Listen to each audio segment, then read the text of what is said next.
Hi there and welcome to this month's Practice Clinic Facebook Live, and I've got a bunch of questions sent in by subscribers to the online academy which I'm going to address.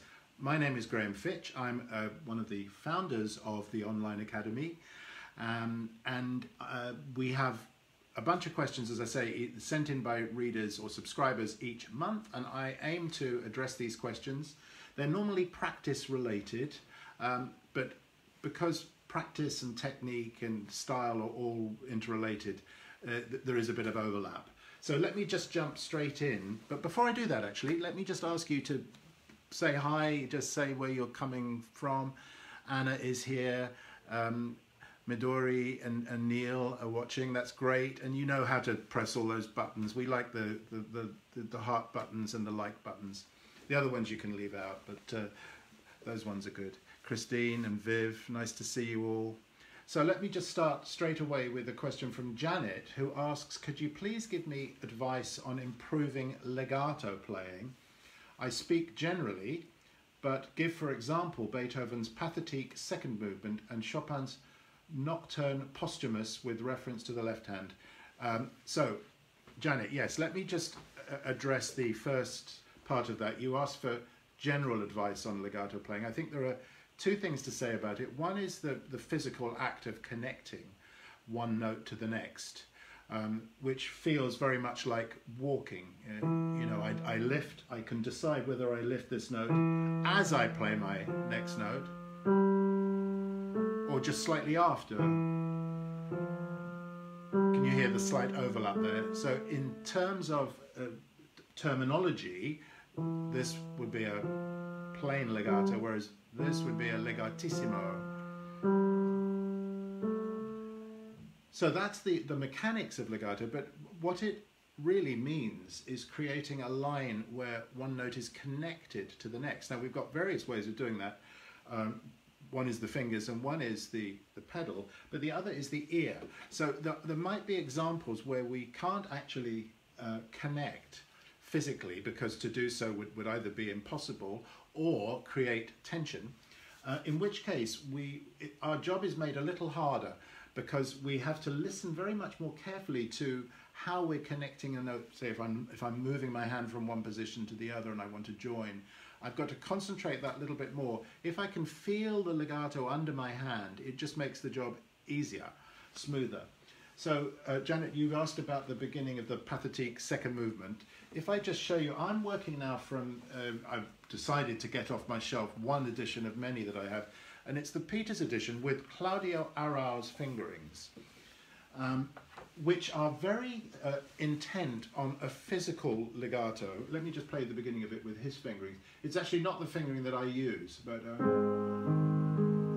on the top of B flat, 5, here, 4, 5 substitute to a 4. Now there I have to release, but that's fine because there's a phrase end there. There's a little end of phrase, which means I'm free to release my hand and start again, a new phrase, as it were. Now, another thing that's very important with legato playing is listening to how one connects one note to the next. After a long note, I'm looking at bar 2. If I play the D flat at the end of the bar, the 8th note quaver at the end of the bar, with the same amount of tone as I use for the E flat at the beginning, let me show you, it creates an accent, an unwanted accent. Now, if you'd listen to the decay of the note, then I can match the D flat with the remains of the E flat. Now, the next bar, I would presumably want some sort of crescendo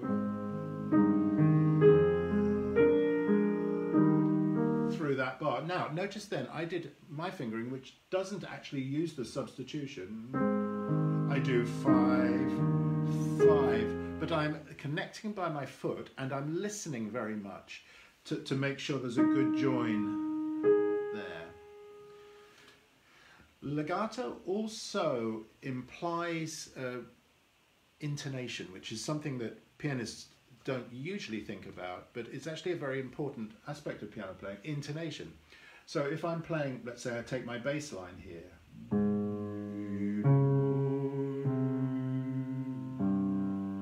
notice how I'm shaping that line. There's more intensity in this rising interval, and the falling interval loses in intensity. Georgie, hello. And then we have a rise of an octave. That melodic interval is significant. If we were to sing that, the voice has to find that interval and it's much more effort involved in finding that interval than these notes which are next door to each other. So it's not just physical connections or physical disconnections and then let the pedal do the joining. It's very much listening to the sound we want. I do want to just quickly address that point of bar 3 with the finger substitution. Now, personally, I find Ara's fingering here a little tight in the hand. There, that joint from 4 to 5 is just a little tight. I could probably get used to that if I wanted to. Hi Jack from Portland, Maine, lovely place. I had my first lobster actually in Freeport, Massachusetts, which is nowhere near Maine, is it? No, I'm getting my geography confused. I remember going into this restaurant and choosing the lobster that I wanted. I'll have that one, and then 10 minutes later it was on my plate. I got distracted there. What I'm meaning to say is, if that feels okay and you can move to it, by all means do. If you find it really tightens the hand up, don't bother. Simply move from a 5 to a 5, and that does the job perfectly well. Now, in relation to your posthumous nocturne, there are 2 posthumous ones. I'm assuming you mean the C sharp minor.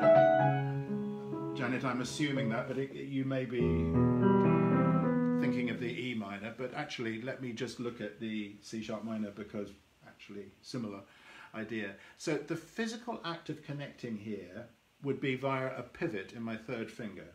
Do you see what I'm doing there? I'm pivoting around my 3rd finger, G sharp. Thank you, yes, Janet's just agreed, so it is that one, right. So what I do is I don't lift my C sharp until I'm comfortable that I've played my G sharp, and then I don't release my G sharp until I've played the E. Now, one thing that's very important here, to me, is the shaping of that line. It feels like an arch that goes up and then descends at the end, like a kind of a viaduct, if you imagine a vaulted arch. Chopin loves his vaulted arches. They're all over the place in his music. This is the other C sharp minor nocturne.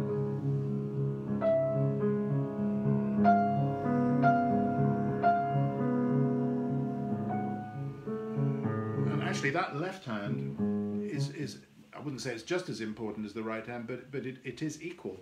The right hand melodic line is doing very little. Similarly in the it's not the world's greatest tune up there, as it's just these 3 notes. Anna's watching us from Brisbane, Australia. I've been there 2 or 3 times. I love Brisbane. Nice, relaxed place to be, and nice sunshine when I've been there.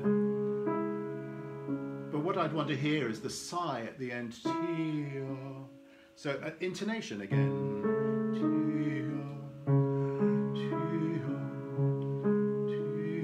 Now, if you wanted to, a little exercise to practice for sensing the legato or for better connections in the legato, this is a good way of doing it. I call this the mountaineers footstep. I don't want to lift that finger until I have played the next note. So if you could do a single tap. Do you see what's going on there? I preempt this note, touch it before I play it, then I can release it, touch it before I play it, then I can release it, but release the previous one. Based on the understanding, and I've never been up a mountain in this way, but if you put mountain boots on and you're up a kind of a mountain face or a cliff face, you wouldn't want to release one foot until your next foot had a secure hold on the rock. Then you can release the previous foot. So it's similar kind of idea here. So thank you for the question, Janet. David moves. We move on to David. David says, "Hello, Graham. Your Zoom sessions so far that I have attended on practicing have been so helpful." Which reminds me, thank you, David. We're doing one. I'm doing one this evening at 7 o'clock UK time on the pros and cons of practicing in different rhythms and using accents in practice. So if you happen to be around at 7 p.m. UK time, whatever that is, elsewhere, do join me. You can sign up via the website. I believe Ryan is going to put a link up there now. I'll mention it again toward the end, just to remind you. So David goes on to say, here's a question from me. In Beethoven's 6 variations in F, opus 34, I'd like to ask how best to practice a cadenza-like passage. It's at the end of bar 4 in the Adagio molto section of variation 6, the last variation. More often than not, I end up with doing a different fingering from what I had originally intended. Maybe I could use the advice you've sometimes given of practicing in 5s.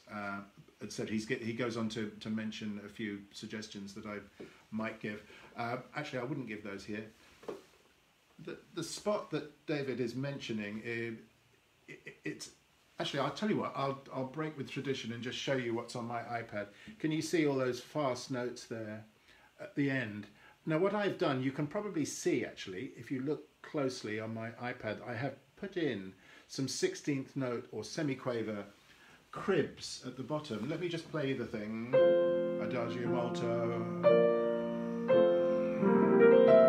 Probably about that tempo.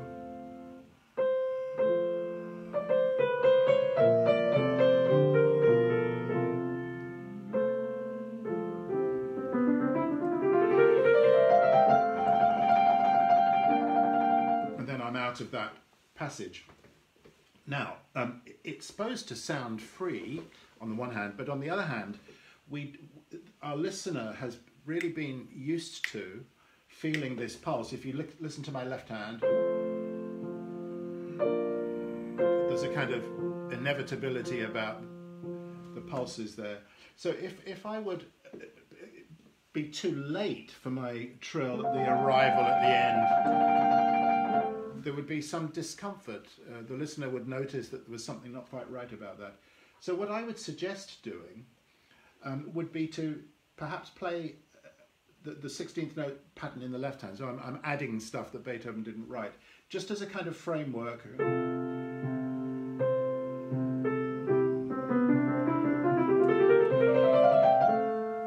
Which gives me an understanding of how the fast notes fit in with the pulse of 16th notes. That's one thing. Well, another thing is the fingering, as you mentioned, David. I was noodling around with this and I came up with a few, probably 3 different fingerings. One would be to start 1, 2, 4, 3, 5, then to carry on with alternating 1, 3, 2, 4, 1, 3, 2, 4, until we get to the trill at the top, which is actually a very neat fingering because you have very few changes. It's just 1, 3, 2, 4 in alternation, with one I say exception, the 3, 5 there, and you could probably engineer that a way of getting out of that. But I quite like that feeling. Then the other fingering I came up with is just to use 1, 3, 2, 4, 3, 5 groups, which you can do, and that works also very nicely. But in terms of just organisation,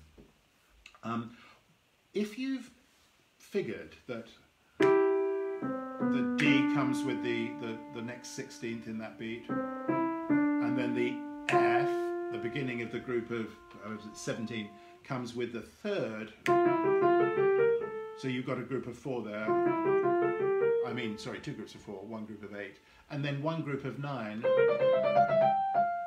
at the end. Then what you can do is you can start from the last group. How about this as an idea for practice? Just start from the end. Now, what I could do, 1, 2, 3, 4, 1, and at the right moment, on the 4th 16th, I joined in with my right hand, starting on the C toward the end of the group. Now I could do that wherever I wanted. I could start, stop, and miss out, for the purposes of practicing, the first part of that big group. Do you see there are various possibilities there? So that if you've got a metrical organization, what can then happen is you can practice it slowly. Otherwise, if it's not metrically organized, it's going to sound free, but it's helpful to practice with a metrical organization. So those would be my practice suggestions there. Moving to William, who says, I'm learning the Percy Grainger arrangement of the Grieg concerto. Percy Grainger was an amazing pianist. He made his own version of the Grieg concerto, which is slightly different from Grieg's. It's well worth having a look at. As a composer, he was incredible what he did. Arrangements of folk songs, English folk songs particularly, Molly on the Shore, really beautiful pieces and great fun to play. They're incredibly pianistic. So the ending has some octaves, triplets that need to go really fast. How do I speed that up without getting tired? Is the speed at which you play something just a matter of time? In other words, I think what you mean is, will it just get faster over time? Oh, okay, David, thank you. Thanks for the comment, David. Yes, last 2 pages of the variation, yes. Well, things do have a habit of speeding up, in other words, getting easier to play faster over time when you know them well. But it does rely very much on, how you're practicing, which is the whole point of the practice clinic. Maybe I could give you a little background as to how this all came about. When I had 2 teachers in my time who, when I presented a problem, would ask me, so how are you practicing? I suppose when I asked the question, how do I solve this, I was expecting a kind of magic wand to be waved over me, do this, and the thing would suddenly correct itself or improve. Now that can happen sometimes, of course. One word can change everything, but often it's a process. Practicing is a process. So really it's how we process the information from the page, how we build the information from the page into our body so that we get to a stage where we don't need to think too much about what we're doing. So that I'm just aware that this uses a whole chunk of my keyboard, and my camera angle is not quite set up for you to be able to see me and all my keyboard. So I'm going to cheat a little bit and just take the snippet from the middle.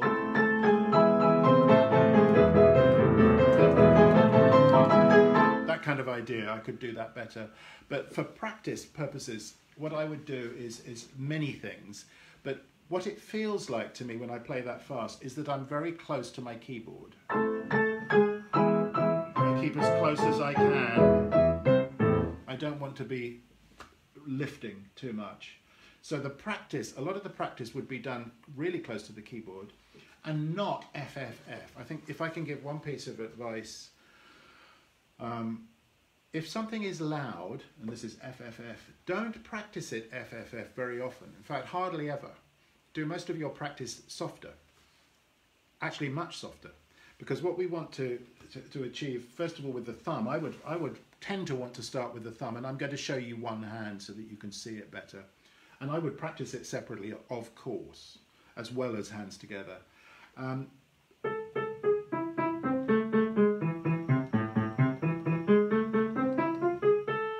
So I start off with the thumb, and I'm just aware of a couple of things there. I'm aware that the position that I'm playing on the tip of the thumb, where the nail joins the finger, right? So it's not the flat of the thumb, it's the tip of the thumb. And when I move from a black to a white key, I'm not sure if you can see this, but my thumb here tends to be, on a white key, a little bit more curved, whereas on a black key, the angle changes subtly, somewhat. And yet, having said that, I do want to feel that I'm moving back onto the black key. So there is a little bit of a journey up and in for the black key. So having worked on the thumb line, I might very well then work on the pinky line.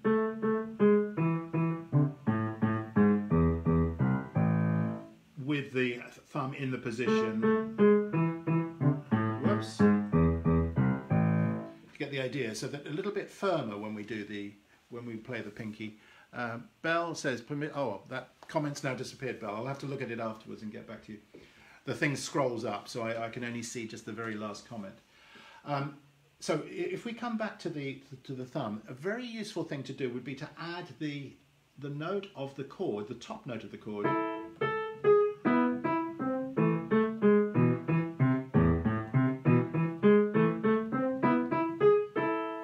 See what I did there? The thumb and the next finger down. Very close to my keyboard. Then I would go for the note, next one down from that. So 1 and 4, 1 and 3, 4, 3, 4. See what I'm doing there? Let me do that again. 4th finger, 3rd finger, 4th. That really helps me feel. Okay, that one's played with the 4th finger. That one is played with the 3rd finger. Then I can bring together the top part of the chord. Really makes me think. That's a different experience. So I've omitted my pinky there. Now how about I do the reverse? I play the pinky and the next note above the pinky.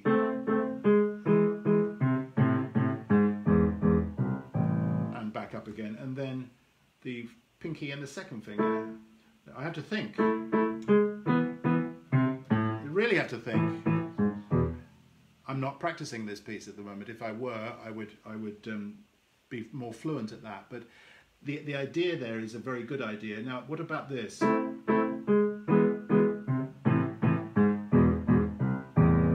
Playing the underneath of the chord, the pinky and the 2 other fingers, minus the thumb. Then we could do all sorts of things, double playing the thumb. Let me do that better.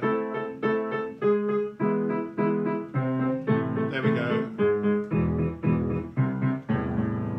Again, useful for feeling flexibility in the thumb. You could do that with the middle notes.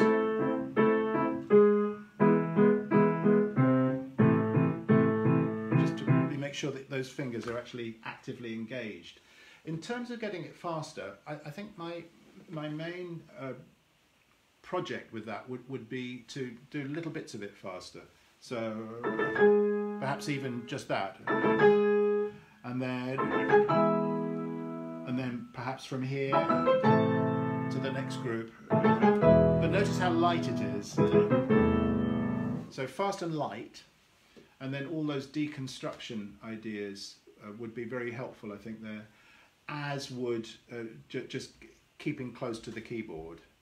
So I hope that gives you a few ideas for that. Antonio has a question about a specific spot in the Arabesque #1 of Debussy at the end of the first section. And he gives the bar numbers. It's actually bars 34 to 37 if you've got the score handy of the Premiere Arabesque. There's a progression of thirds. I've tried to quarantine that section as you suggest in your practice recommendations. Just let me pause there for a minute. Quarantining is, the idea there is to identify those weak spots in a piece that either always fall down or are just more difficult than other spots in the piece, and to extract them and to engage in specific practice sessions for those spots. Don't touch the rest of the piece, just those spots.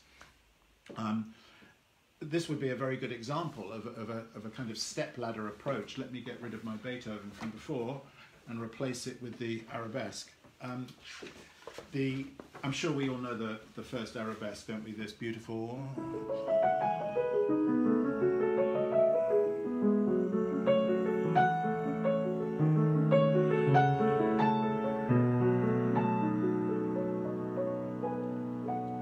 usually gets people is that 2 against 3 here, but that's a subject for another practice clinic. So the specific spot here that Antonio is looking at, bar 34,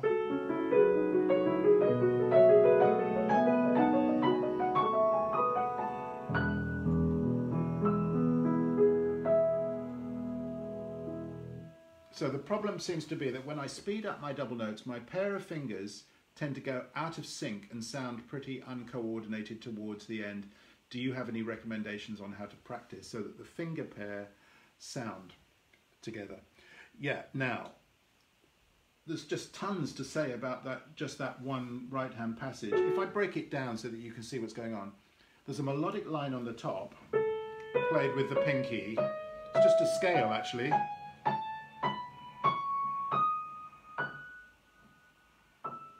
David says, beautiful piece. I chose it as my encore in my most recent online recital. Yes, it is. It is a stunning piece. So is the second, and actually the second one, second arabesque, tends to get left out.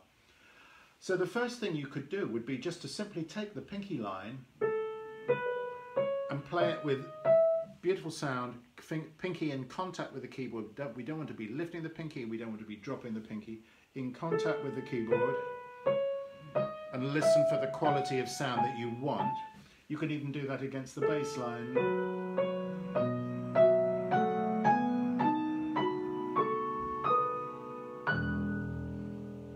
If you like. And that would be very useful as well. Now coming back to the right hand, so now I'm going to be practicing right hand by itself for a moment. I would start off by blocking that whole thing together as one unit just to start with, because each position, while it's the same shape of chord, it feels different because of the different patterns of black and white keys.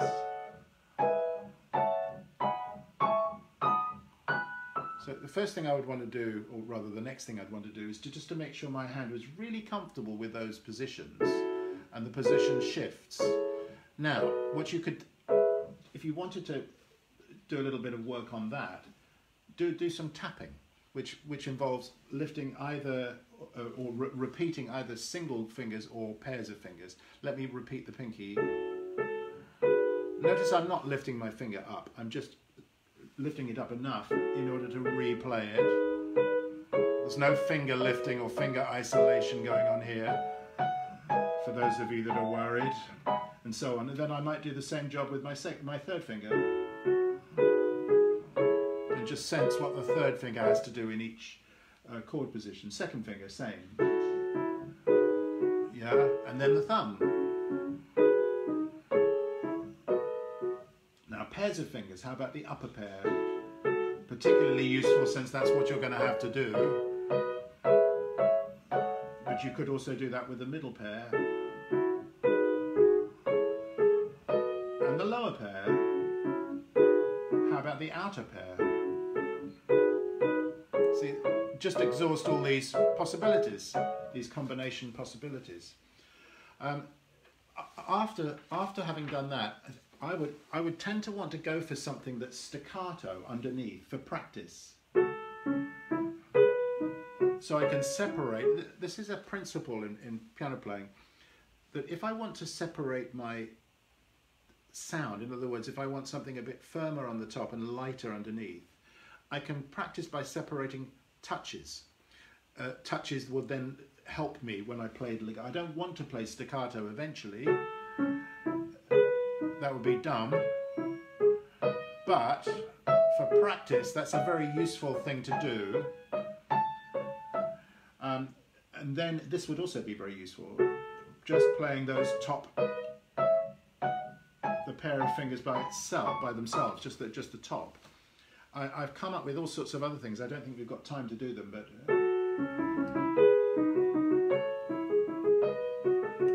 doubling up the lower pair, the 1 and 2, but you could also double up from 3 to 1.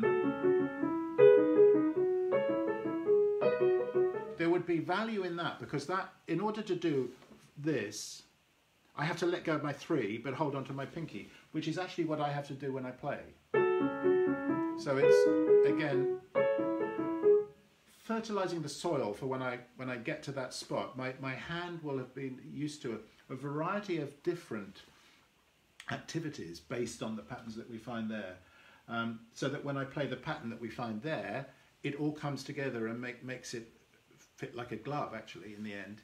But I couldn't leave that question without suggesting some chaining. Chaining is a fantastically useful process for practicing where you add. So you start off from a fixed point and you add either a beat, or it could be a note, or it could be a bar, or it could be a half a bar, a chunk. So maybe we could start off with just that much. And when I'm comfortable with that, I can add another.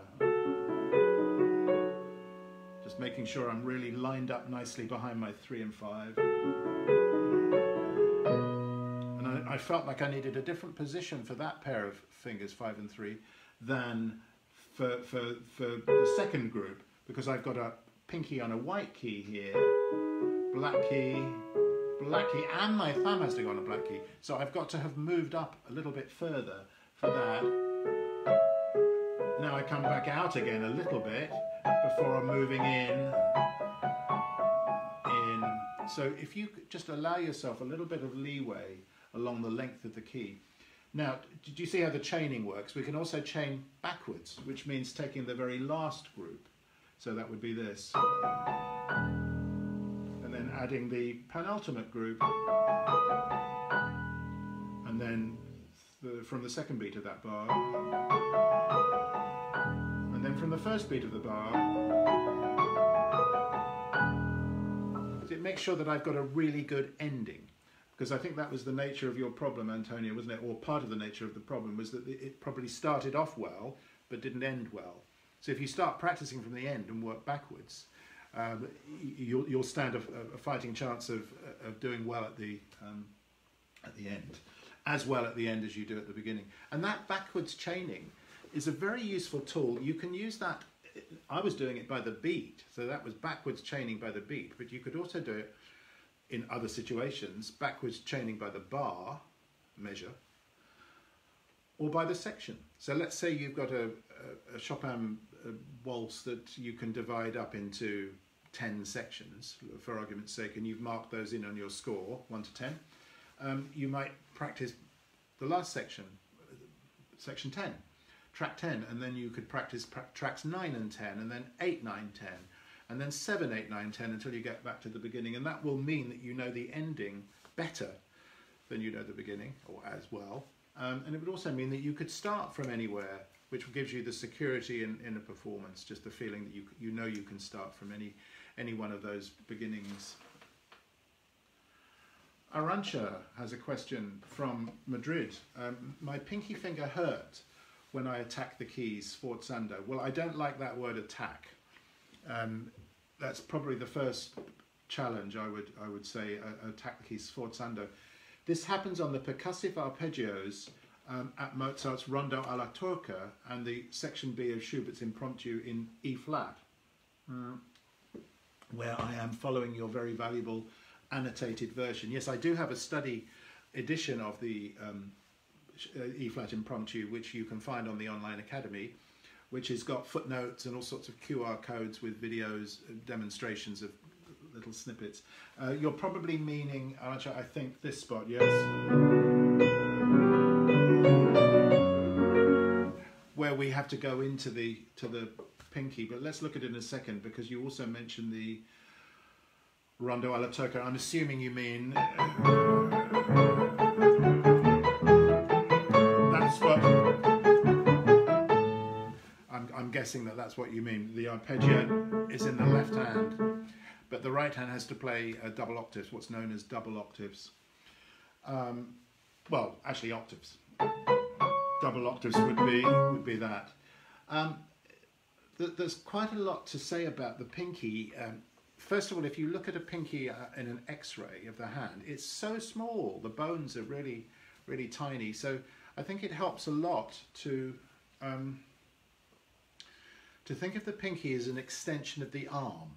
So several things. You want to make sure you're lined up behind the pinky. So if I'm playing the fifth finger by itself, I don't want to have any kind of twist in my hand or feel like I'm out on a limb, literally, with a kind of weird position. If you just pick your hand up from your lap and land in your pinky, you'd probably sense that there was a nice straight line going up your forearm to the pinky, and that's really what we want to aim for. So you can see there, I am dropping into the key, but I'm not dropping in from above First of all, that creates an ugly sound. You can even hear it just on a single note. I can hear a kind of explosion, and then I get my tone. So if I'm on my key surface, there's several ways to do it. We could either use a little bit of cushioning from the wrist. See, so what we want to avoid is lifting the finger up like that. That's not going to work unless we're playing in a very articulate. Then I might feel a little bit of finger work, as it were, finger work. But in a lot of instances, we want to let the arm take the key down, the pinky key down. So then I've got an extension of my arm. The pinky doesn't just start from here; it actually starts from here. This is my pinky. Then it doesn't feel weak at all if I can consider that. The other way is to rotate into it. Now, again, you want to minimize the distance. I don't think it's helpful to have a big swing, but a swing of the forearm would also help you there. In the Mozart, whoops, what I'm sensing, again, is my fingers on the key, rather like the Grieg concerto octaves. The pinky is on the key, I'm not landing.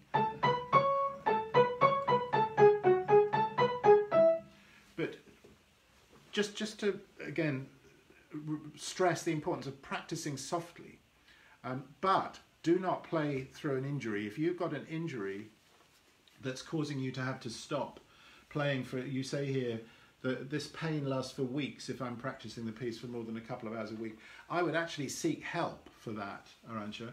I'm not sure if you've got a musician's health clinic where you are in Madrid. In the UK, we have a fantastic outfit called BAPAM, which is the British Association for Performing Arts Medicine, and Penelope Roskell, my colleague Penelope Roskell, is the pianist,